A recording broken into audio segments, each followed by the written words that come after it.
దీంట్లో ఉంచాను.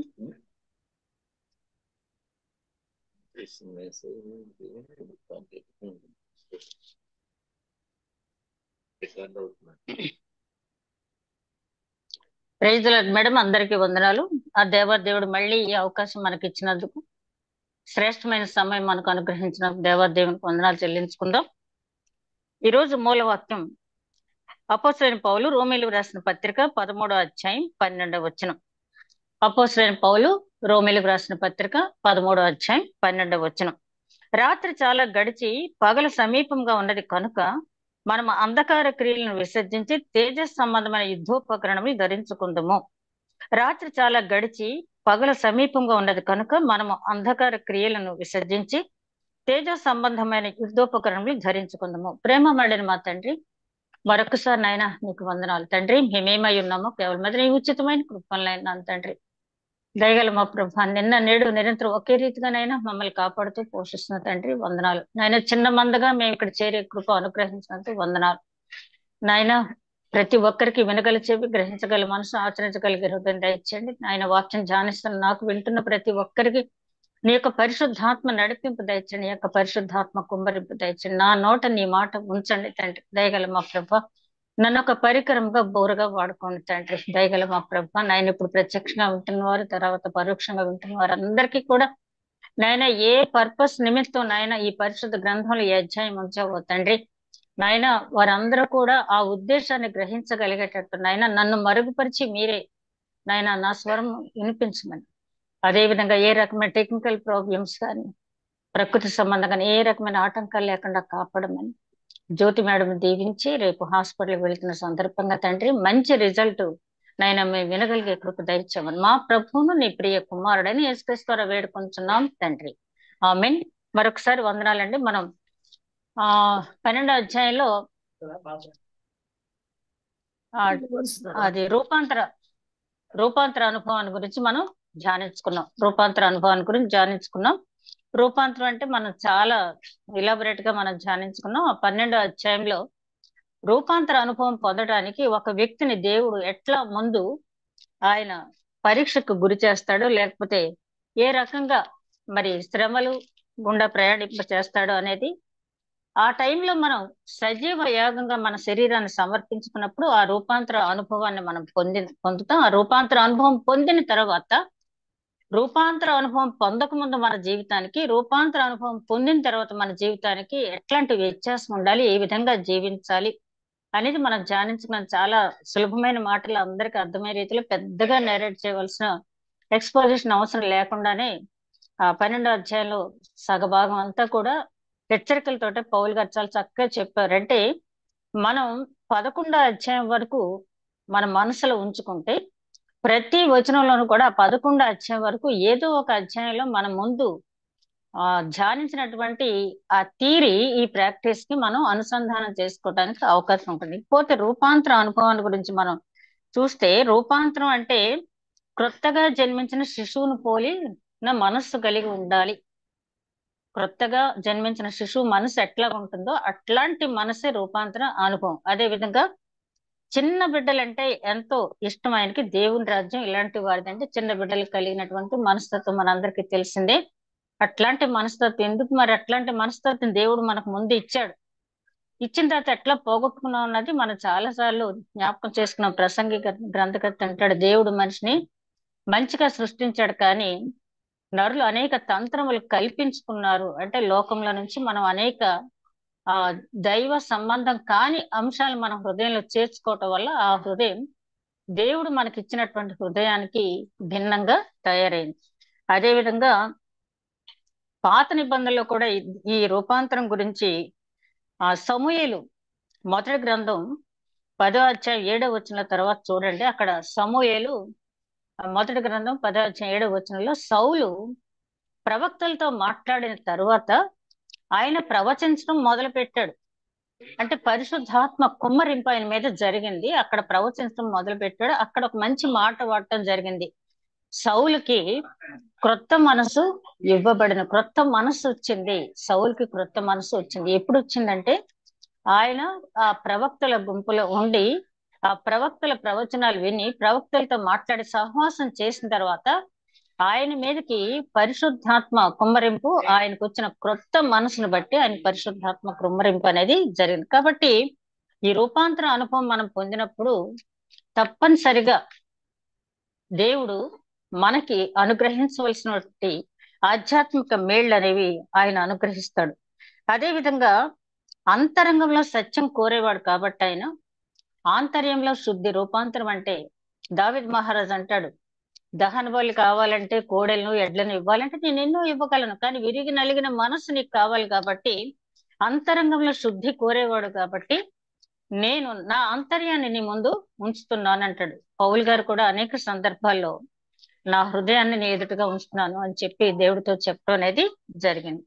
ఇక ఈ అధ్యాయంలో ఇక్కడ పౌలు గారు చెప్పదలుచుకున్నటువంటి మాట ఏంటంటే, విశ్వాసులంతా కూడా మేము రూపాంతర అనుభవం పొందాం, మాలో ఇక పాత జీవితం అనేది లేదు, అంతా కూడా దైవ చిత్తానుసారంగా నడుచుకుంటున్నాం అనుకుంటారంట. మరి రూపాంతర అనుభవం పొందారు కదా పేతురు గారు, యోహాను గారు, యాకోబు గారు. మరి ఆ తర్వాత అక్కడ ఆ రూపాంతర అనుభవం పొందినప్పుడు ఆ కొండ మీద యేసుక్రీస్తు సహవాసాలు ఉన్నప్పుడు వారు ఏ విధంగా ఉన్నారో అదే విధంగా తర్వాత ఉన్నారా అంటే, మళ్ళీ ఆ కొండ దిగి వచ్చిన తర్వాత, ఇక్కడ కొండ దిగి రావటం అంటే ఆధ్యాత్మిక అనుభవంలో ఒక్కొక్కసారి మనం పీక్ లెవెల్స్ కి వెళ్ళిపోతాం. వెళ్ళిన తర్వాత ఆయా సందర్భాల్లో మనకు తెలియకుండా జారుడు మెట్లులాగా, అంటే లోకం పాపం అనేది మనకి కనపడదు, జారుడు మెట్లులాగా మనం కిందకి దిగిపోతూ ఉంటాం. మనం బాగానే ఉన్నాం అనుకుంటాం, కానీ కొద్ది కొద్దిగా పాపం అనేది ప్రవేశించడం మొదలు పెడుద్ది. ఆ తర్వాత రూపాంతర అనుభవం మసక బారిపోయే ప్రమాదం ఉంది. కాబట్టి ఇక్కడ పౌలు గారు హెచ్చరిస్తున్నది ఏంటంటే, విశ్వాసులంతా మేము చాలా బాగున్నాము, దైవ చిత్తానుసారంగానే ఉంటున్నాము, క్రీస్తులో ఉన్నామని అనుకుంటారు, కానీ ఎక్కడో వారిలో లోకం అనేది ఇంకా ఉంటుంది. ఒక్కొక్కసారి మనకు తెలియదు, నేను పర్ఫెక్ట్ గానే ఉన్నాము అనుకుంటాం, కానీ మనకు తెలియదు. అందుకని ఈ 13వ అధ్యాయంలో 1వ వచనం నుంచి 5వ వచనం వరకు చూస్తే, ప్రతి వాడును పై అధికారికి లోబడి ఉండవలను, ఎలాగనగా దేవుని వలన కలిగినది తప్ప మరి ఏ అధికారము లేదు, ఉన్నతాధికారములు దేవుని వల్లనే నియమించబడి ఉన్నవి. కాబట్టి అధికారమును ఎదిరించువాడు దేవుని నియమమును ఎదిరించుచున్నాడు, ఎదిరించువాడు తన మీదకి తానే శిక్ష తెచ్చుకుందురు. ప్రభుత్వం చేయవారు చెడ్డ కార్యములకే గాని మంచి కార్యములకు భయంకరులు కాదు. నీకు మేలు కలుగునట్లు మేలు కలుగుట అధికారులు దేవుని పరిచారకులు వారికి భయపడక ఉండకోరితివా? మేలు చేయము, అప్పుడు వారి చేత మెప్పు పొందుదువు. నీవు చెడ్డది చేసిన ఎడల భయపడము, వారు ఊరకనే ఖడ్గము ధరించరు. కీడు చేయి వారి మీద ఆగ్రహము చూపుటకై వారు ప్రతీకారము చేయి దేవుని పరిచారకులు. ఇక్కడ చెప్తున్నది ఏంటంటే, అధికారులకు లోబడండి. పరిశుద్ధ గ్రంథం ఎప్పుడు కూడా చాలా మంది అంటారు వీళ్ళు ప్రభుత్వాన్ని లెక్క చేయరు. ఆ రోజుల్లోనే యేసుక్రీస్తునే మరి చక్రవర్తి మీద తిరుగుబాటు చేసి తన ప్రభుత్వాన్ని స్థాపించుకుంటానికి వచ్చాడు యేసుక్రీస్తు అని చెప్పారు కదా, అది ఇంకా కొనసాగుతూనే ఉంది. కాబట్టి పరిశుద్ధ గ్రంథంలో పౌలు గారు చాలా ప్రస్ఫుటంగా చెప్పింది ఏంటంటే, దేవుడు ఏర్పరిస్తే గాని ఎవరికి కూడా అధికారం అనేది రాదు.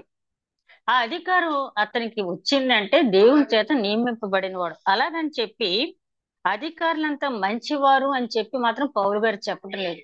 ఆ మంచి చెడ్డలు ఏంచే పని నీకు లేదు, అది దేవునిది. ఆయన ఎవరిని అధికారిగా నియమిస్తాడో ఆయన ఇష్టం.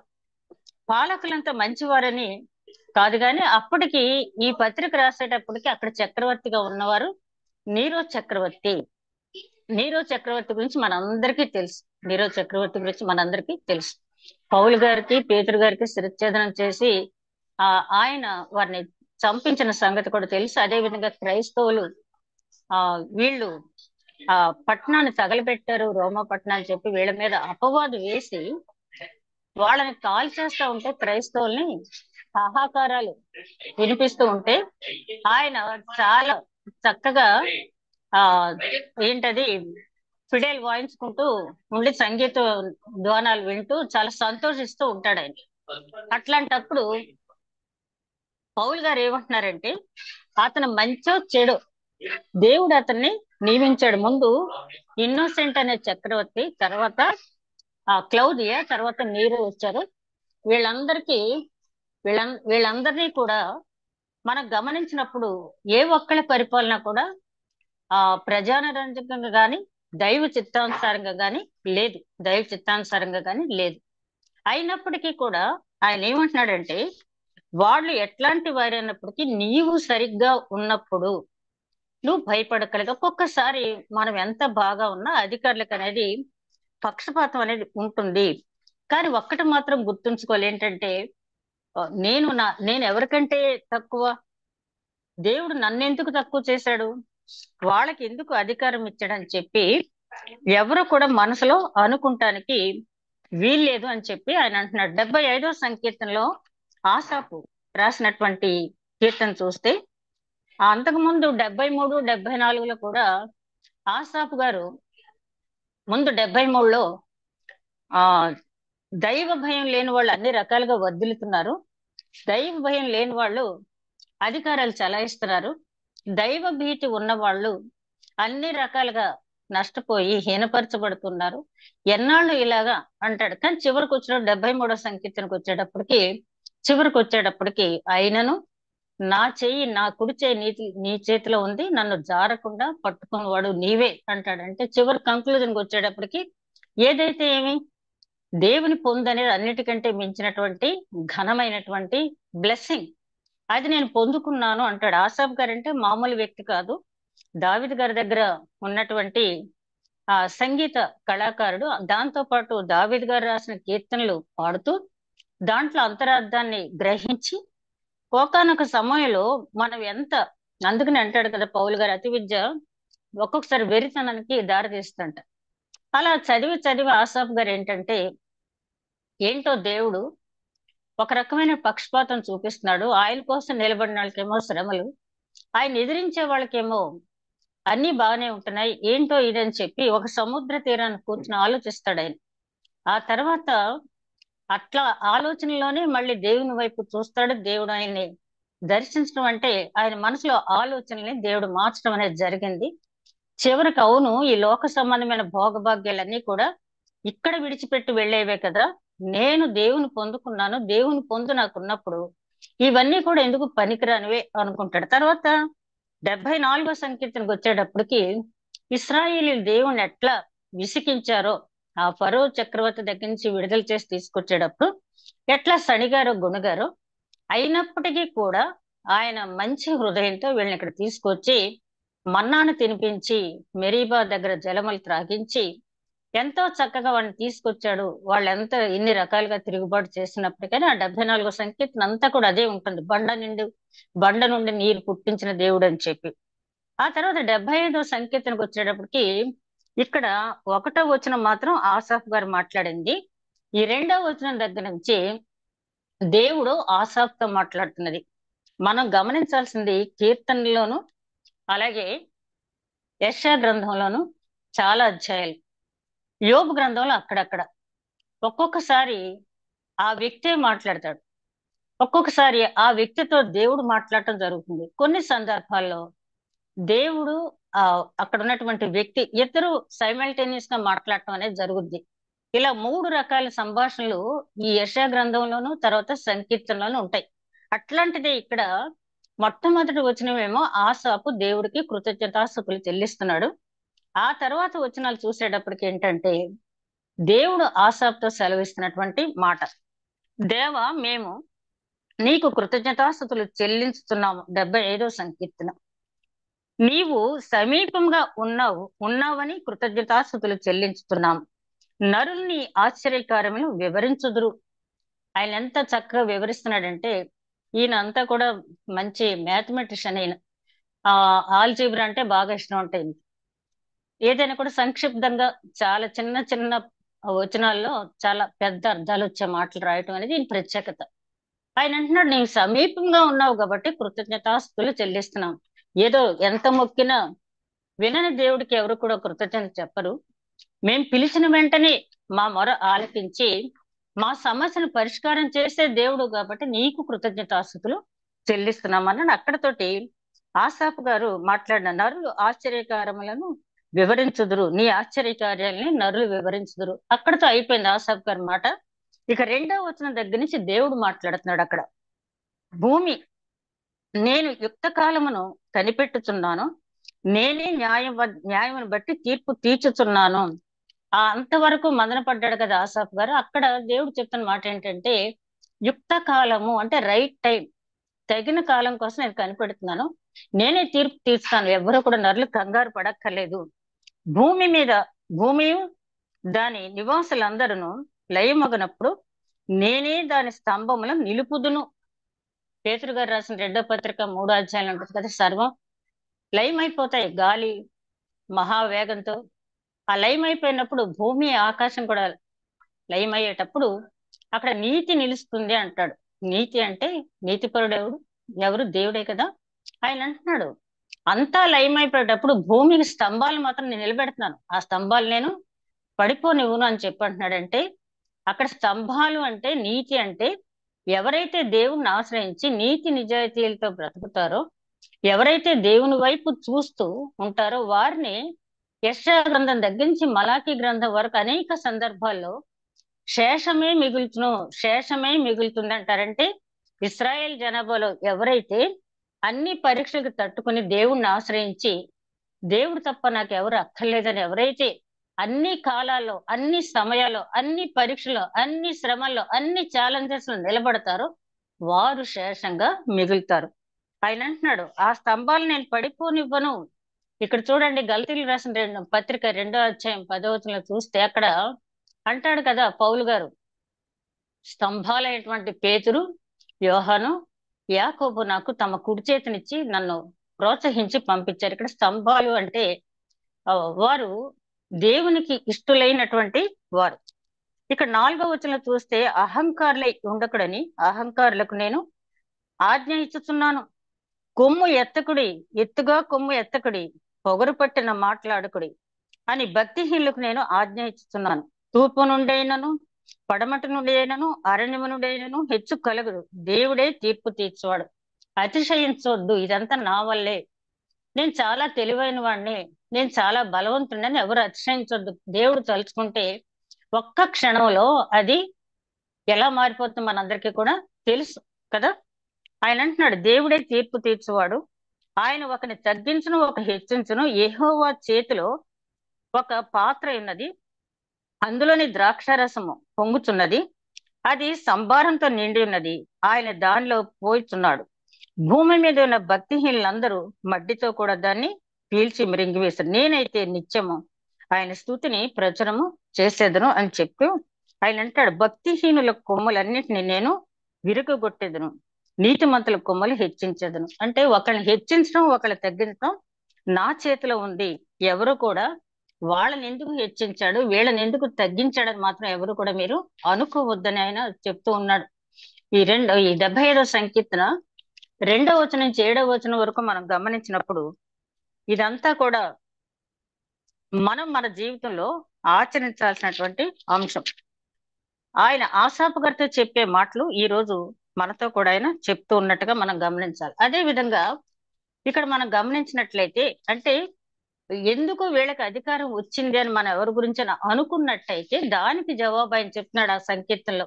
మీరేమీ కంగారు పడవద్దు, వాళ్ళ భక్తిహీనత గురించి, వాళ్ళ అతిశయం గురించి, వాళ్ళ అహంకారం గురించి తీర్పు తీర్చే రోజు ఒకటి ఉంది. ఆ పాత్ర, ఉగ్రత పాత్ర అనేది కొమ్మరింపు ఎవరి మీద ఏ సమయంలో ఉంటుందో అది మీకు తెలియదు, నాది. అందుకని అంటాడు కదా పౌలు గారు, జీవం గల దేవుని చేతిలో పట్ట మహా భయంకరం అని చెప్పి. అదే విధంగా తీర్పు తీర్చువాడే దేవుడే, ఒకని హెచ్చించును ఒకని తగ్గించును. దానియేలు గ్రంథం 4వ అధ్యాయం 34వ వచనం మరి తర్వాత చదవండి మీరు. ఆ 4వ అధ్యాయం 34వ వచనం ఏంటంటే, అక్కడ ఉన్నటువంటి నెబుకద్నెజరు రాజు గురించి మనకు తెలుసు. దేవుడు చెప్తాడు, నువ్వు అతిశయించొద్దు అని చెప్పినా కూడా అతను ఏం చేస్తాడు, అబ్బా ఈ కోటంతా నేనే కట్టాను, నా స్వయం శక్తి వల్లే కట్టాను, నా అంతటి రాజు లేడని అతిశయిస్తాడు. అతిశయించిన మరుక్షణం అతను ఏమవుతాడు, జంతు రూపంలో మారిపోతాడు. చెప్తాడు దేవుడు, నువ్వు అతిశయించకుండా ఎంత కాలం అయితే ఉంటావో అంతకాలం రాజుగా ఉంటావు. ఎందుకంటే అంతకు ముందు అతను ఒక దెబ్బ తినున్నాడు. అదంతా చెప్పడానికి మనకు సమయం సరిపోదు. కానీ ఆ తర్వాత దేవుడు అంటాడు, అయినా కూడా నువ్వు నా వైపు తిరిగావు కాబట్టి అతిశయించకుండా అహంకారంతో ఉండకుండా ఉన్నట్టయితే నీ రాజ్యం నీదే, రాజు నీవే. నువ్వు మనసులో ఎప్పుడైతే గర్వించావో, నువ్వు ఎప్పుడైతే అతిశయించావో అప్పుడు సర్వం కోల్పోతావు అని చెప్తాడు. ఒక్క సంవత్సరం మాత్రం ఉంటాడు అతిశయించకుండా, ఒకే ఒక్క సంవత్సరం. తర్వాత పైకెక్కి ఇదంతా నాది, నా స్వయం శక్తి వల్ల నేను సంపాదించుకున్నాను అని చెప్పి అతిశయిస్తాడు. వెంటనే జంతు రూపంలో మారిపోయి 7 కాలాలు జంతువులాగా గడ్డి మేస్తాడు. 7 కాలాలు జంతువులాగా గడ్డి మేస్తాడు. వేసిన తర్వాత అప్పుడు మళ్ళీ దేవుని వైపు తిరిగి ఆయన సార్వభౌమత్వాన్ని వివరిస్తాడు. ఆ తర్వాత మళ్ళీ దేవుడు అతన్ని మంచిగా మారుస్తాడు. ఆ మార్చబడిన తర్వాత అతను దేవుని యొక్క సార్వభౌమత్వాన్ని అంగీకరిస్తాడు. ఎందుకు ఈ రెండు మనం చూసాము అంటే, కొన్నిసార్లు దేవుడు వీళ్ళకు ప్రభుత్వం ఇచ్చాడేంటి, ఇతను రాజుగా చేశాడంటే అని మనం అనుకోవటానికి వీలైతే ఆయన ప్రణాళిక వేరేగా ఉంటుంది. ఒక్కొక్కసారి ప్రజలకు బుద్ధి చెప్పడానికి కఠినమైన ప్రభుత్వాలు కూడా రావచ్చు. ఒక్కొక్కసారి మనకి ఇష్టం లేని ప్రభుత్వాలు మన మీద ప్రభుత్వం చేస్తూ ఉండొచ్చు. అది దేవుని ప్రణాళిక. ఎందుకు ఇట్లాంటి ప్రభుత్వం వచ్చింది అని చెప్పి మన మనసులో ఉంచుకోకూడదు. ఆయన ప్రణాళిక. అష్షూరీయుల్ని ఇస్రాయేల్ మీదకి ఎందుకు పంపించాడు ఆయన? ఇస్రాయేలీలు నడుస్తున్న చెడు మార్గం నుంచి వాళ్ళు మళ్ళుతారేమో అని చూశాడు ఆయన. ఎంత చేసినా కూడా వాళ్ళు మళ్ళీ దేవుని వైపు చూడలేదు. చివరికి ఏం చేశాడు ఆయన? అష్షూరీయులకి అప్పచెప్పేశాడు. ఆ తర్వాత యూదుల్ని బబులోను చెరకు 70 సంవత్సరాలు పంపించి మళ్ళీ రప్పించాడు. ఎందుకంటే శేషం ఉండాలి కదా మరి. ఆయన వాగ్దానం ఇచ్చిన వాడు నమ్మదగిన వాడు, నరుడు కాదు. యూదా గోత్రపు సింహం రావాలి, యూదా గోత్రం నుంచి మళ్ళీ రావాలి కదా ఆయన. ఫస్ట్ ఆయన ఆ గోత్రం నుంచి జన్మించాలి, ఆ తర్వాత యూదా గోత్రపు సింహంగా ఆయన వస్తాడు. కాబట్టి ఇశ్రాయేలీల కంటే యూదులు చాలా పర్ఫెక్ట్ అని కాదు, కానీ ఇద్దరితో పోలిస్తే యూదులు వాళ్ళు దైవ భక్తులు, కొంచెం భయభక్తులు ఉన్నవారు, దేవుని యందు భయభక్తులు కలిగిన వారు. కాబట్టి వాళ్ళకి 70 సంవత్సరాల చెర తర్వాత వాళ్ళని తీసుకొచ్చారు. అప్పట్లో కూడా అందరూ రాలేదు. కొంతమంది కొన్ని ప్రాంతాలకు వెళ్ళిపోయి బిజినెస్లు చేసుకుంటూ సెటిల్ అయిపోయారు. ఎవరైతే మాకు అవి అన్ని కాదు కానీ మా పితరుల సమాధులున్న పట్టడమే మాకు కావాలని తిరిగి వచ్చారో వాళ్ళే యూదులు. అన్ని గోత్రాలు మొత్తం, ఆ 10 మొత్తం గోత్రాలన్నీ కూడా దాంట్లో కలిసిపోయినాయి. వాళ్ళందరినీ ఎవరైతే తిరిగి మాకు దేవుని స్తుతించడమే గొప్ప భాగ్యం అని వచ్చారో వాళ్ళందరూ యూదులుగా కన్సిడర్ అయ్యారు. ఇక్కడ మనం చూసినట్టయితే అలా చాలా సార్లు దేవుడు కొన్ని ప్రభుత్వాలని మన మీద ఉంచుతాడు. ఉంచినప్పుడు దేవా, ఈ ప్రభుత్వాన్ని మాకెందుకు ఉంచావని అనకుండా, ఈ ప్రభుత్వం వల్ల మేము ఏ రకమైన ఇబ్బందులు పడకుండా కాపాడండి అని చెప్పి ప్రార్థించాలి. తిమోతి గారు తను రాసిన పత్రికలు అంటాడు, మీరు సుఖముగాను మాన్యముగాను ఉన్న నిమిత్తము మీ అధికార నిమిత్తం ప్రార్థించండి అని చెప్పి. అలాగే మన మెయిన్ లైన్ చర్చెస్ లో కూడా ప్రతి వారం కూడా మనం చేసే ప్రార్థనలో అధికారులను దీవించండి, మంచి పరిపాలన అందించడానికి వారికి మంచి జ్ఞానం ఇవ్వండి, వారికి మంచి ఆరోగ్యం ఇవ్వండి, వారు తీసుకునే నిర్ణయాలు ప్రజా సంక్షేమానికి మంచిగా ఉండేటట్టు వారి మనసుల్ని మార్చండి అని చెప్పి మనం ప్రేయర్ చేస్తాం కదా. కాబట్టి అధికారులు మనం దూషించకూడదు. ఆయన అంటాడు, నీ ఒంటరిగా ఉన్నప్పుడు కూడా నీ అధికారిని దూషించవద్దు. ఒకవేళ అతని దగ్గరికి నువ్వు దూషించినట్టుగా వెళ్ళినట్టయితే నువ్వు శిక్షకు పాత్రుడవుతావు. కాబట్టి నీ అధికారిని దూషించే కంటే నువ్వు అతనికి లోబడు. పేతురు గారు అంటాడు కదా, ముష్కరులైన అధికారులు కూడా మీరు లోబడండి, ముష్కరులైన యజమానులు కూడా మీరు లోబడండి. ఎందుకంటే మేలు చేసి శ్రమపడండి అంటాడు పేతురు గారు. నువ్వు మంచి చేసినట్టయితే ఎప్పుడు కూడా వాళ్ళు ఖడ్గం ధరించరు. ఎంత ఆ దుర్మార్గుడైనటువంటి అధికారి అయినా కూడా సిన్సియర్ గా పనిచేసే ఒక ఉద్యోగి పట్ల ఎప్పుడు కూడా సాఫ్ట్ కార్నర్ లోనే ఉంటాడు. అయితే ఇటీవల కూడా మనం చూస్తున్నాం, ఈ మతపరమైనటువంటి ఎమోషన్స్ అనేవి ఉన్నప్పుడు ఒక్కొక్కసారి మనం ఎంత బాగా పని చేసినా కొన్ని సందర్భాల్లో ఈ మతపరమైనటువంటి ఎమోషన్స్ వల్ల మనం కొన్ని ఇబ్బందులు శ్రమల్లో పడతాం. ఫర్ ఎగ్జాంపుల్ దానియేలు ఎంతో నీతిపరుడు, నిజాయితీపరుడు తెలుసు రాజుగారికి. కానీ అక్కడికి వచ్చేటప్పటికి ఆయన నిలబెట్టిన ప్రతిమను మొక్కలేదని చెప్పి అందరూ రెచ్చగొట్టడం వల్ల దానియేలు సింహ బోన్లో వేశారు. కానీ దానివల్ల ఆ రాజు మార్పు చెందడమే కాకుండా ఆ రాజ్యంలో ఎంతో మంది దేవుణ్ణి తెలుసుకున్నారు. అదే విధంగా షడ్రక్ మెషక్ అబేద్నెగోలు కూడా మరి వారిని అగ్నిగుండంలో వేసినప్పుడు వారు కూడా అట్లాగే మంచి సాక్ష్యం ఇచ్చారు. అలాగే పౌలు గారు, పేతురు గారు, యోహాను గారు, ఆది అపోస్తులు ఎన్నో శ్రమలు పడ్డారు. అయినప్పటికీ వారు దేవుని మాత్రం విడిచిపెట్టలేదు. అందుకని అంటారు, నీ అధికారులను గౌరవించు, కానీ దైవ ఆజ్ఞకు లోబడి గౌరవించు. దేవుని సేవించే విషయంలో కానీ, ఆయన ఇచ్చిన ఆజ్ఞలను అనుసరించే సమయంలో కానీ, ఒకవేళ ప్రభుత్వం ఇచ్చినటువంటి ఉత్తర్వులు నీకు ఆటంకంగా ఉన్నట్లయితే అప్పుడు ఎదిరించు. ఇప్పుడు దానియేలు ఏం చేశాడు? అతనికి ఆ తీసుకొచ్చారు భోజనం, రాజుగారి భోజనం అంటే సాధారణంగా మాంసాహారం ఎక్కువ ఉంటుంది. అయితే నాకు వద్దన్నాడు. చాలా మంది దానియేలు మాంసాహారం తినడేమో, కానీ తింటాడు దానియేలు. ఎందుకు వద్దన్నాడంటే, వారి దేవతకు ముందు అర్పించి ఆ తర్వాత రాజుగారికి పెడతారు కాబట్టి, ఆ దేవతకు అర్పించిన ఆహారం తినటం ఇష్టం లేదు కాబట్టి నేను శాకాహారం తీసుకుంటాను అని అడిగాడు ఎక్సెప్షన్. రాజుగారు సరే, అతను రాజ సంరక్షకుడు, అతను ఏమంటాడు, ఒక 10 days తర్వాత మళ్ళీ పరీక్ష చేస్తానంటాడు. దేవుని సహాయం వల్ల అందరికంటే దానియేలు గారు ముఖ వచ్చేసి ఎంతో ఇదిగా ఉంటుంది. ఆ తర్వాత వచ్చినటువంటి గొప్ప పరీక్ష, కల భావం చెప్పమన్నప్పుడు కూడా దానియేలు గారు దేవుని సహాయం బట్టి చెప్పారు. ఇంత చేసినా, రాజులు ఇంత ప్రేమించినా, రాజు తలుచుకుంటే దెబ్బలకు కొదువు అన్నట్టు, రాజుగారికి ఎప్పుడో అనుగ్రహం వస్తూ ఎప్పుడు ఆగ్రహం వస్తూ మనకు తెలియదు కాబట్టి, ఆయనకు అనుకూలంగా ఉన్నంత సేపు అనుగ్రహం ఉంటుంది.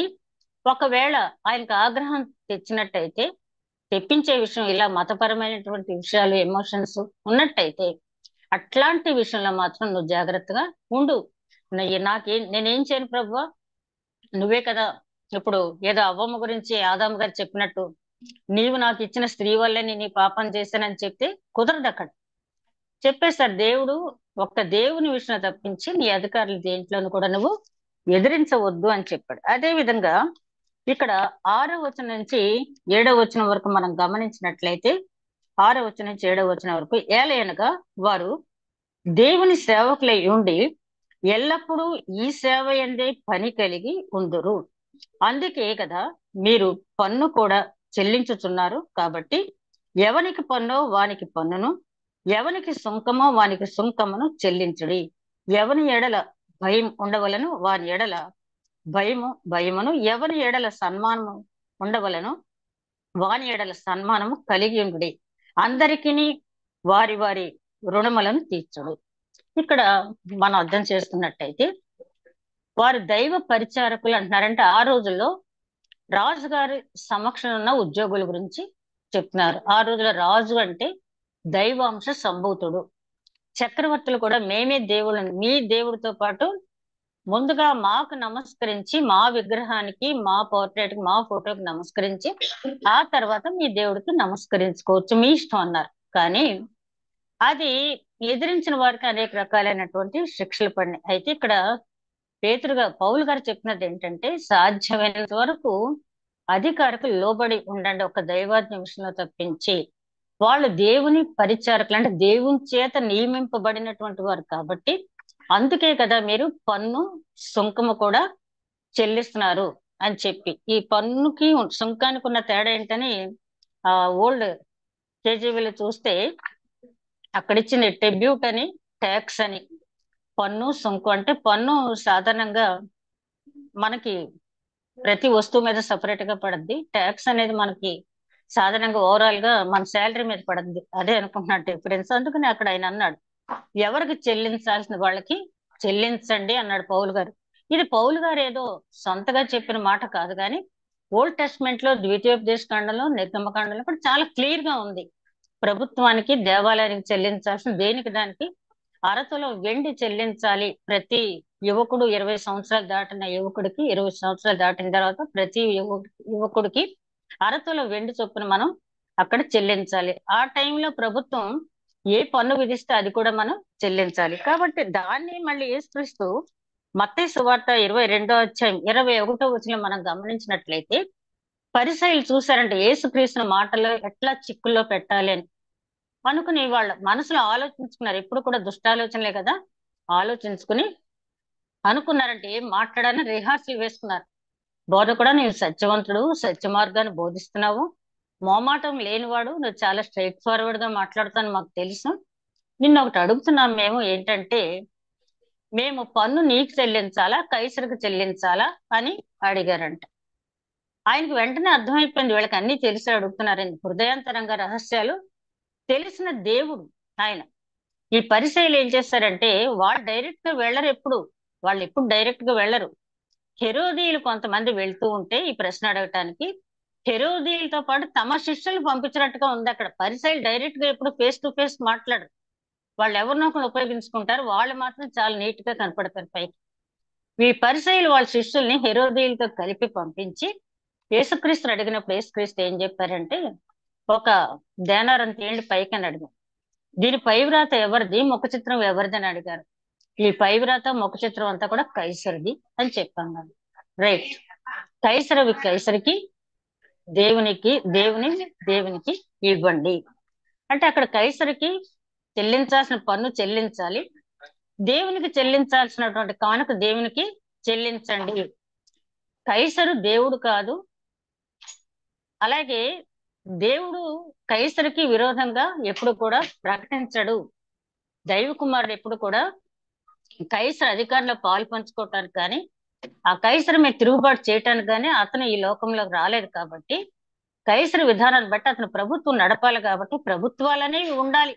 అది మంచి ప్రభుత్వమా చెడ్డ ప్రభుత్వమా కాదు, ప్రభుత్వాలు అనేవి ఉండాలి. న్యాయాధిపతుల గ్రంథం 2వ అధ్యాయం 10వ వచనంలో చూస్తే అక్కడ చెప్పేవారు ఎవరు లేక, సరైన ప్రభుత్వాలు లేక ప్రజలంతా ఎట్లా కట్టుతప్పి ఉన్నారనే మాట అక్కడ రాయబడి ఉంది. కాబట్టి ప్రభుత్వాలు అనేవి ఉండాలి. కొన్ని ప్రభుత్వాలు మనకి ఇష్టంగా ఉండొచ్చు, మరికొన్ని మనకి ఇష్టంగా లేకపోవచ్చు. కానీ దేవునికి ఒక ప్రణాళిక ఉంది, దాని ప్రకారమే ఆ ప్రభుత్వం ఉంటది. కాబట్టి ఆ ప్రభుత్వానికి చెల్లించాల్సిన పన్ను ప్రభుత్వానికి చెల్లించాలి. దేవునికి వచ్చే కానుకలు దేవునికి ఇవ్వాలని చాలా స్పష్టంగా చెప్తాడు ఆయన. చాలా స్పష్టంగా చెప్తాడు. అంత మాత్రమే కాకుండా ఇంకో మాట అక్కడ కంటిన్యూషన్ ఏముందంటే, అప్పు చెయ్యకండి. అప్పు చెయ్యొద్దంటే అసలు అప్పు చేయకుండా మనిషికి ఎప్పుడు కుదరదు.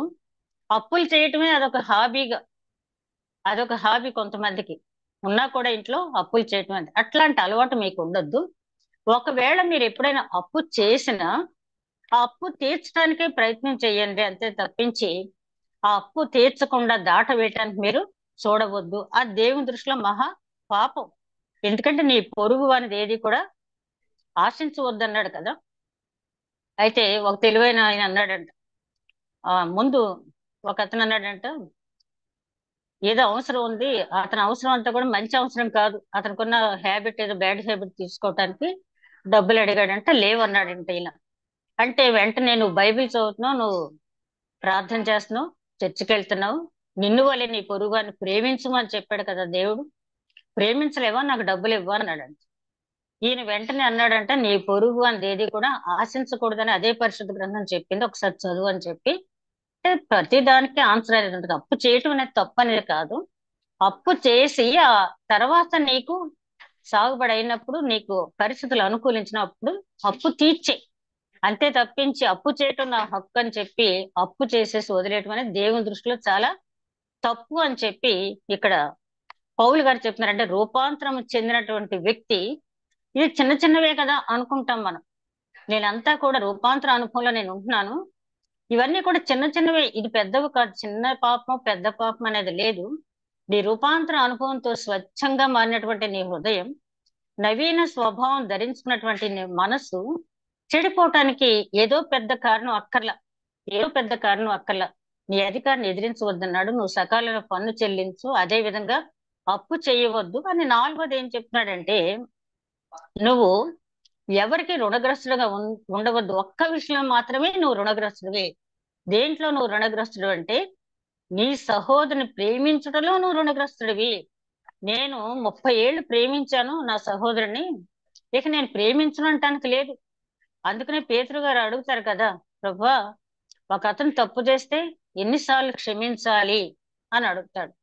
కొన్ని చోట్ల 70 సార్లు అని, కొన్నిసార్లు 70 ఏళ్ల మట్టుకని ఉందంటే జీవితకాలం క్షమించు. ఎందుకంటే నరుని ఆయుష్ 70 సంవత్సరాలని పరిశుద్ధ గ్రంథం చెప్తుంది. కాబట్టి నువ్వు జీవితకాలం క్షమించు, అందులో మాత్రమే నువ్వు రుణగ్రస్తుడివి. నీ సహోదరుడి పట్ల నువ్వు రుణం ఏదైనా ఉంటే, సహోదరుని ప్రేమించడంలోనే నిన్న ప్రేమించాను, మొన్న ప్రేమించాను, అంతకుముందు ప్రేమించాను, కానీ ఇవాళ ప్రేమించను అంటానికి లేదు. నిన్న జీవించావు, ఇవాళ జీవించావు. జీవంతో ఉన్నంత కాలం, నీ సహోదరుడు జీవంతో ఉన్నంత కాలం, నువ్వు జీవించినంత కాలం నీ సహోదరుని క్షమించు. ఆ ఒక్క దాంట్లోనే నువ్వు రుణగ్రస్తుడుగా ఉండాలి, కానీ మిగిలిన విషయాల్లో కాదు అని చెప్పి ఆయన చెప్తాడు. అదే విధంగా ఒకరినొకడు ప్రేమించడం విషయంలో ఆ తప్పను ఆ ఏమీ ఎవరిని అచ్చి ఉండవద్దు. పొరుగు వారిని ప్రేమించువాడే ధర్మశాస్త్రం నెరవేర్చువాడు. ఎలాగనగా వ్యభిచరించవద్దు, నరహత్య చేయవద్దు, దొంగిలవద్దు, ఆశింపవద్దు. ఆ అవన్నీ కూడా అనువని మరి ఏ ఆజ్ఞను ఉన్న ఎడల అదియు నిన్ను వలె నీ పొరుగు అని ప్రేమింపవలన వాక్యంలో సంక్షేపంగా ఉన్నవి, ఇమిడి ఉన్నవి. ఈ ఆజ్ఞలన్నీ కూడా ఇందులో ఉన్నాయి. నిన్ను వలె నీ పొరుగు అని ప్రేమించము. అందుకని పౌలు గారు అంటాడు కదా, ఈ 13వ అధ్యాయం 10వ వచనం మనం గమనించినట్లయితే, ప్రేమ పొరుగు వానికి కీడు చేయదు కనుక ప్రేమ కలిగి ఉండుడి, ధర్మశాస్త్రం నెరవేర్చే. ప్రేమ కలిగి ఉంటే ధర్మశాస్త్రాన్ని నెరవేర్చే. ఒక వ్యక్తిని నువ్వు సంపూర్ణంగా ప్రేమ ప్రేమ అంటే ఇందులో ప్రేమ ఉన్నది అంటాడు యోహాన్ గారు రాసిన మొదటి పత్రికలో ఆయన అంటాడు, మన ప్రాయశ్చిత్తార్థం, మన పాప ప్రాయశ్చిత్తార్థం దేవుడు ఆయన్ని కుమారుని పంపించాడు. మనం ఏదో ప్రేమించామని కాదు, కానీ ఆయన మనల్ని ప్రేమించి తన అద్వితీయ కుమారుని మన పాపముల ప్రాయశ్చిత్తార్థం పంపించి సిలువుకు అప్పగించాడు. ఇందులో ప్రేమ ఉన్నది అంటే ప్రేమకి అర్థం అది. అట్లా నువ్వు సహోదరుని ప్రేమించు అని చెప్పి ఆయన చెప్తున్నాడు. ఆ ప్రేమ అనేది ఉన్నట్టయితే నువ్వు ధర్మశాస్త్రాన్ని అంతా కూడా నెరవేర్చినట్టే. నువ్వు ధర్మశాస్త్రాన్ని గోడల మీద రాసుకోక్కర్లేదు, లేకపోతే బాసికలుగా కట్టుకోక్కర్లేదు. అప్పుడున్నటువంటి పరిచయాలు యాజకులు ఏం చేసేవాళ్ళు, ఒక్కొక్క ఆజ్ఞని చిన్న చిన్న గొట్టాల్లో పెట్టి వాటిని ఏదో తాయెత్తులు గాను బాసికలు గాను కట్టుకునేవాళ్ళు అంట. దానివల్ల ఏమీ ప్రయోజనం లేదు కదా. ఒకసారి నేను చెప్పానేమో, ఆ స్కూల్లో పనిచేసేటప్పుడు ఆ గోడల మీద నీతి వాక్యాలన్నీ రాయించాం. ఒక ఇన్స్పెక్టర్ గారు వచ్చి మొత్తం అన్ని చదివించారు. పిల్లలు టక్ చదివేశారు. సరే, అక్కడ ఇంకా ఇతర టీచర్స్ ముగ్గురు ఉన్నారు. ఆయన అన్నారు, చదివిన సూక్తులకు అర్థం చెప్పమన్నారు. చెప్పలేదు కొంతమంది అయితే. నా క్లాస్ లో పిల్లలు మాత్రం ఎప్పుడు నేను వెళ్ళిన వెంటనే ఒక సూక్తి చదివించి దానికి వాళ్ళకి వివరించి చెప్పేదాన్ని. ఆయన అన్నారు, సూక్తి అనేది గోడ మీద కాదు, మన హృదయంలో ఉండాలి. అదే కదా బైబిల్లో ఇర్మియా గ్రంథంలో ఆయన అంటాడు, కొత్తగా నిబంధన చేస్తున్నాను, ఇదివరకు రాతి పలకల మీద ఇచ్చాను కానీ ఇప్పుడు వారి హృదయంలో ఉంచుతాను, వారి హృదయంలో నా ధర్మశాస్త్రాన్ని ఉంచుతానన్నాడు. కాబట్టి ఇక్కడ అనేది ఏంటంటే, ఆయన నువ్వు ధర్మశాస్త్రం నెరవేర్పంటే సహోదరుని నువ్వు ఎంతగా ప్రేమించావో అదే ధర్మశాస్త్ర నెరవేర్పని చెప్పి అంటున్నాడు. అందుకని పేతురు గారు ఏమంటాడంటే, ఆ రాజుల్ని సన్మానించండి, సహోదరుని ప్రేమించండి, దేవుని యందు భయభక్తులు కలిగి ఉండండి. 3 చాలా క్లియర్ గా చెప్తాడు. నీ సహోదరుడి పట్ల ప్రేమ కలిగి ఉండు, రాజుని సన్మానించు, దేవుని యందు భయభక్తులు. అంటే రాజు యందు భయభక్తులు లేవా? సన్మానించడానికి భయభక్తులకి తేడా ఏంటి? దానియేలుకి రాజు అంటే సన్మానించాడు, రాజుని గౌరవించాడు, రాజు చెప్పిన ప్రతి పని చేశాడు. కానీ దేవుడు అంటే భయభక్తులకి సన్మానానికి తేడా ఏంటంటే, రాజాజ్ఞ ఇచ్చినప్పటికీ విగ్రహానికి మొక్కలేదు దానియేలు. అది భయభక్తులను వ్యక్తి చేసే పని. సన్మానించడం వేరు, భయభక్తులు చూపటం వేరు. కాబట్టి చాలా క్లియర్ గా చెప్పిన, నీ సహోదరుని ప్రేమించు, రాజుని సన్మానించు, అదే విధంగా దేవుని యందు భయభక్తులు కలిగి ఉండు అని చెప్తున్నాడు. ఈ 3 మాత్రం మనం చాలా జాగ్రత్తగా గుర్తుపెట్టుకోవాలి. ఎవరిని సన్మానించాలి, మనం సన్మానించవలసిన వాళ్ళ పట్ల ఏమి భయభక్తులు కలిగి ఉంటాం, దేవుని మాత్రం సన్మానించేస్తాం. ఏదో కానుకిచ్చావు, లేకపోతే ఏదో డెకరేషన్ లో పాల్గొనో, ఇంకేదో పై పనులు చేయటం వల్ల సన్మానిస్తాం. కానీ దేవుడు సన్మానం కోరుకోవట్లేదు, భయభక్తులు కలిగి ఉండటం, సహోదర ప్రేమ కలిగి ఉంటే. ఈ 3 కూడా క్రైస్తవుడికి చాలా అవసరమైనటువంటి విషయాలు. అదే విధంగా 11వ వచనంకి వచ్చేటప్పటికి, మీరు రెండో రాకడికి సిద్ధపడి ఉండండి అంటున్నాడు. 11వ వచనం చూసేటప్పటికి, మరియు మీరు కాలము నెరిగి నిద్ర మేలుకొని వేళ తెలుసుకొని అలాగూ చేయడి. మనం విశ్వాసమైనప్పటికంటే ఇప్పుడు రక్షణ మనకు సమీపంగా ఉన్నది. ఈ మాట జాగ్రత్తగా మనం అర్థం చేసుకోవాలి. ఇప్పుడు రక్షణ మనకి సమీపంగా ఉంది. రక్షణ దూరంగా ఉంటుందా? కొద్దిగా దగ్గరికి వస్తుందా? సమీపంగా ఉంటామేంటి అంటే, ఆల్రెడీ మనం రక్షింపబడ్డాం కదా. రక్షింపబడినటువంటి పాపులం, అదే కదా సేవ్డ్ సిన్నర్స్ అంటారు మార్టిన్ లూథర్ గారు. క్రిస్టియన్స్ అంటే సేవ్డ్ సిన్నర్స్, పాపులే గాని రక్షింపబడ్డ పాపులు. అంటే రక్షింపబడటం అంటే మనం ఆయా విగ్రహాలు మొక్కకుండా నిజ దేవుని తెలుసుకుని నిజ దేవుని ఆరాధిస్తూ ఆ వాక్యం ప్రకారం మనం నడుచుకుంటున్నాం, అది రక్షణ. సరే, ఇప్పుడు రక్షణ సమీపంగా ఉంది, మనం విశ్వసించిన విశ్వాసులు అయినప్పటికంటే ఇప్పుడు రక్షణ సమీపంగా ఉందంటే మనం ఎప్పుడో యవన కాలంలో రక్షణానుభవాన్ని పొందాం. ఇప్పుడు రక్షణ సమీపంగా ఉండటం ఏంటి అంటే కాలం సమీపంగా ఉంది, రాకడ సమీపంగా ఉంది. మనం ఏ రక్షణ కోసం ఈ రక్షణ పొందాము? మన ఆత్మ రక్షణ కోసం మనం ఈ రక్షణ పొందాం ఇక్కడ. అవునా? ఆ ఆత్మరక్షణ పొందే టైం ఎప్పుడు వస్తుంది? ఆయన మళ్ళీ రావాలి, ఆ కడబూరం రోగాలి, ఆయనకి ఇష్టలైన వారు మధ్యాకాశాన్ని కొనుక్కోబడాలి, ఆ మధ్యాకాశంలో విజయాల పరిపాలన, ఇదంతా కూడా రక్షణలో భాగం. కాబట్టి అది చాలా దగ్గరగా ఉంది. ఆ మధ్యాకాశాన్ని కొనుక్కోబడే కాలం, ఆ విందులో పాల్గొనే కాలం, ఆ వెయ్యేళ్ల పరిపాలన పాల్గొనే కాలం మనకు చాలా దగ్గరగా ఉంది. ఎప్పుడు రాశారు పౌలు గారు ఇది? క్రీస్తు శకం 65లోనో 66లోనో రాసుంటారు కదా. ఆయన అప్పుడు చెప్తున్నాడు, ఆ రోజే వాళ్ళు అలా సిద్ధపడి ఉన్నారు. కాబట్టి రక్షణ మరి ఇంకా సమీపంగా ఉంది. ఇప్పుడు జరుగుతున్న సంఘటనలు మనం చూస్తూ ఉంటే, వస్తున్నటువంటి వ్యాధులు, చూస్తున్నటువంటి మరణాలు, ప్రపంచంలో జరుగుతున్నటువంటి వింతలు, మరి ప్రతిదీ కూడా రాజకీయ పరమైనటువంటి రోజుల్లో మనం ఉన్నాం. ఇవన్నీ చూస్తూ ఉంటే రాకడ సూచనలు చాలా దగ్గరగా ఉన్నాయి. కాబట్టి ఆయన అంటున్నాడు, ఒకప్పుడు మీరు విశ్వసించినప్పుడు కంటే రాకడ చాలా సమీపంగా ఉంది, కాబట్టి మీరు చాలా జాగ్రత్తగా ఉండండి అని చెప్తూ, ఆ 12వ వచనం వచ్చేటప్పటికి ఆయన అంటున్న మాట మనం చూస్తే, మరి సమీపంగా ఉన్నది, రాత్రి చాలా గడిచి పగల సమీపంగా ఉన్నది కనుక మనం అంధకార క్రియలను విసర్జించి తేజస్ సంబంధమైన యుద్ధోపకరణములు ధరించుకుందాము. తేజస్ సంబంధమైన యుద్ధోపకరణాలు అంటే అవి కంటికి కనిపించే కాదు. నరులకి ఒకసారి ఒక పాస్టర్ గారు ఉద్యోగ కూటాలు పెట్టడానికి అమౌంట్ కలెక్ట్ చేసి ఎప్పటికప్పుడు తన దగ్గర ఉంచుకోవటం ఎందుకని బ్యాంకుకి క్రెడిట్ చేస్తున్నారంట. ఆ బ్యాంకులో పెట్టుకున్న తర్వాత రేపు ఉద్యోగ కూటం అనగా ఆ డబ్బు తీసుకురావడానికి తనకు బాగా నమ్మకస్తుడైన ఒక వ్యక్తిని తీసుకుని, ఆ శిష్యుని తీసుకుని వెళ్ళారంట. అయితే వీడికి దుర్బుద్ధి పుట్టింది. అన్ని లక్షలు చూసి పాస్టర్ గారు ఎందుకు ఈ ఉద్యోగ కూటాలకి ఇన్ని లక్షలు ఖర్చు పెడుతున్నారు అని చెప్పి చాలా బాధ కలిగిందంట.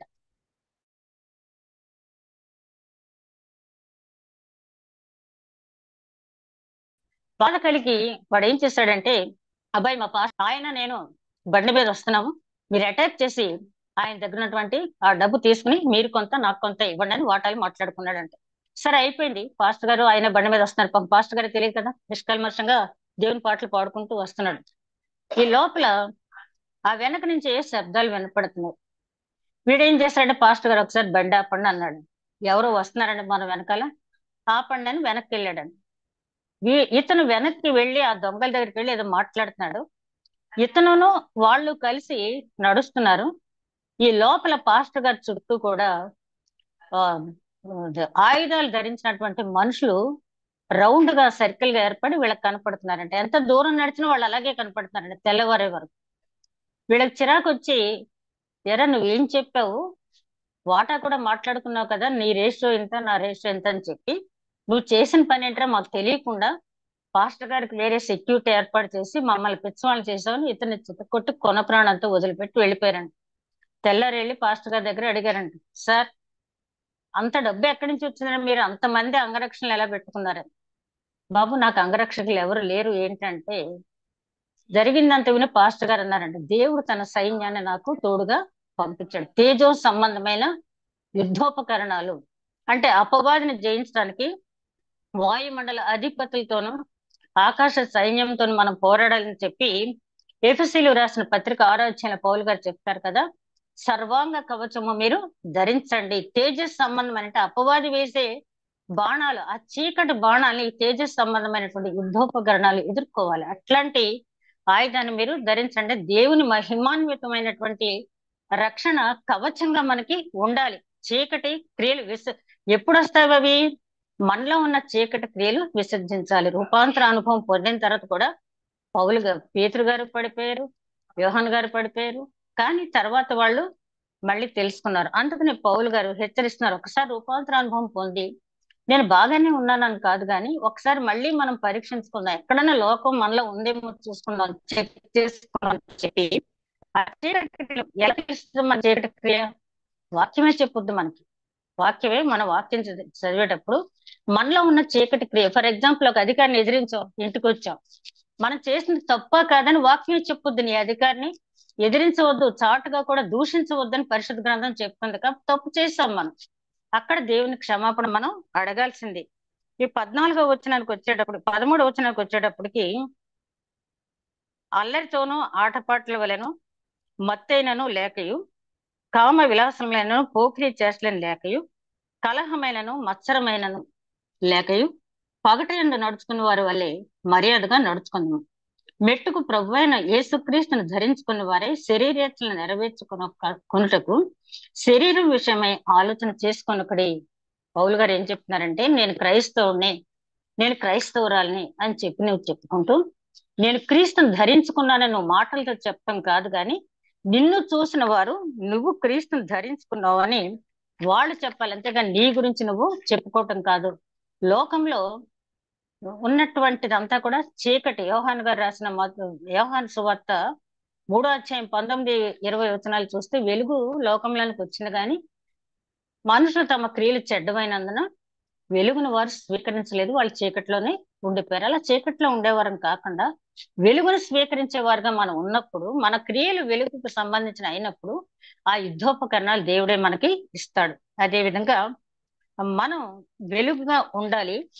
లాస్ట్ వీక్ కూడా మనం జ్ఞాపకం చేసుకున్న 5వ అధ్యాయం 14 వచనం మత్తయి సువార్త, లోకం ఎట్లాగున్నప్పటికీ మీరు లోకమునకు ఉప్పై ఉన్నారు, వెలుగై ఉన్నారు. మీరు చేసే సత్క్రియలను బట్టి పరలోకమందున దేవుడు మహిమ పరచబడాలి అంటే అంత గొప్ప కార్యాలు మీరు చేయాలి. అయితే మనం గొప్ప కార్యాలు చేస్తే రక్షింపబడమని కాదు, కానీ రక్షింపబడ్డాం కాబట్టి గొప్ప కార్యాలు మనం సత్క్రియలు చేయాలి. ఎఫెసీయులకు రాసిన పత్రికలో, తిమోతికి రాసిన పత్రికలో కూడా పౌలు గారు చెప్తారు, మీరు రక్షింపబడ్డారు కాబట్టి రక్షింపబడిన మీరు చేయటానికి సత్క్రియలు అనే దేవుడు ఏర్పాటు చేశాడు కాబట్టి వాటిని చెయ్యండి అని చెప్పి అనటం జరిగింది. అదే విధంగా అంధకార సంబంధమైన క్రియలు విడిపెట్టాలి. మీ వెలుపటి ప్రవర్తన మీలో క్రీస్తు ఉన్నాడని ఎదుటి వారికి సాక్ష్యం ఇవ్వాలి. మీరు మాట్లాడే ప్రతి మాట, మీరు వేసే ప్రతి అడుగు, మీ లైఫ్ స్టైల్ అంతా కూడా వీళ్ళలో క్రీస్తు ఉన్నాడు, వీళ్ళ హృదయంలో క్రీస్తు ఉన్నాడు కాబట్టి మీరు ఈ రకంగా ఉన్నారని చెప్పి జనులు మీకోసం సాక్ష్యం ఇవ్వాలి. మీకు ఇప్పుడు మోషే గారు ఆ 10 ఆజ్ఞలు తీసుకుని 40 రోజులు దేవుడితో సహవాసం చేసిన దిగి వచ్చేటప్పుడు తన మొహంలో గ్లో వచ్చిందని చెప్పి మోషే గారికి తెలియదు, కానీ చూస్తున్న జనానికి తెలిసింది మోషే గారి మొహంలో గ్లో వచ్చింది, చాలా చక్కటి గ్లో వచ్చిందని చెప్పి. మేము భరించలేకపోతున్నామంటే అప్పుడు మోషే గారు ముసుగు వేస్తున్నారు. అలాగే పౌలు గారు ఇక్కడ చెప్పేది ఏంటంటే, మీరు రూపాంతర అనుభవం పొందారు, ఆ అనుభవాన్ని చివరి వరకు, అందుకని అంతం వరకు సహించిన వాడు జీవ కిరీటం పొందుతాడని చెప్పిన ప్రకారం ఎప్పటికప్పుడు మనం చెక్ చేసుకుందాం, వాక్యం ద్వారా చెక్ చేసుకుందాం. వాక్యం ప్రకారం ఉన్నామా లేదా? చాలాసార్లు 99% ఉన్నామని అనుకుంటాం. ఆ 1% ఎందుకు మనం తగ్గించుకోవాలి? ఆ పోనిలే అని 1% మనం ఎప్పుడైతే అనుకున్నామో అది చివరికి 99% చీకటిని 1% వెలుగు మిగిలింది మన జీవితంలో. అట్లా కాకుండా ఎప్పటికప్పుడు మనం సరి చేసుకుని, ఆ ఇంగ్లీష్ లో ఒక ప్రోవర్బ్ ఉంది కదా, stitch in time saves 9 times అని. సకాలంలో వేసినటువంటి ఒక కుట్టు 9 కుట్లు పడకుండా అది కాపాడుతుందంట. అంటే చిన్న చిరుగు కనపడినప్పుడు అక్కడికక్కడ కుట్టేస్తే అది సరవుతుంది.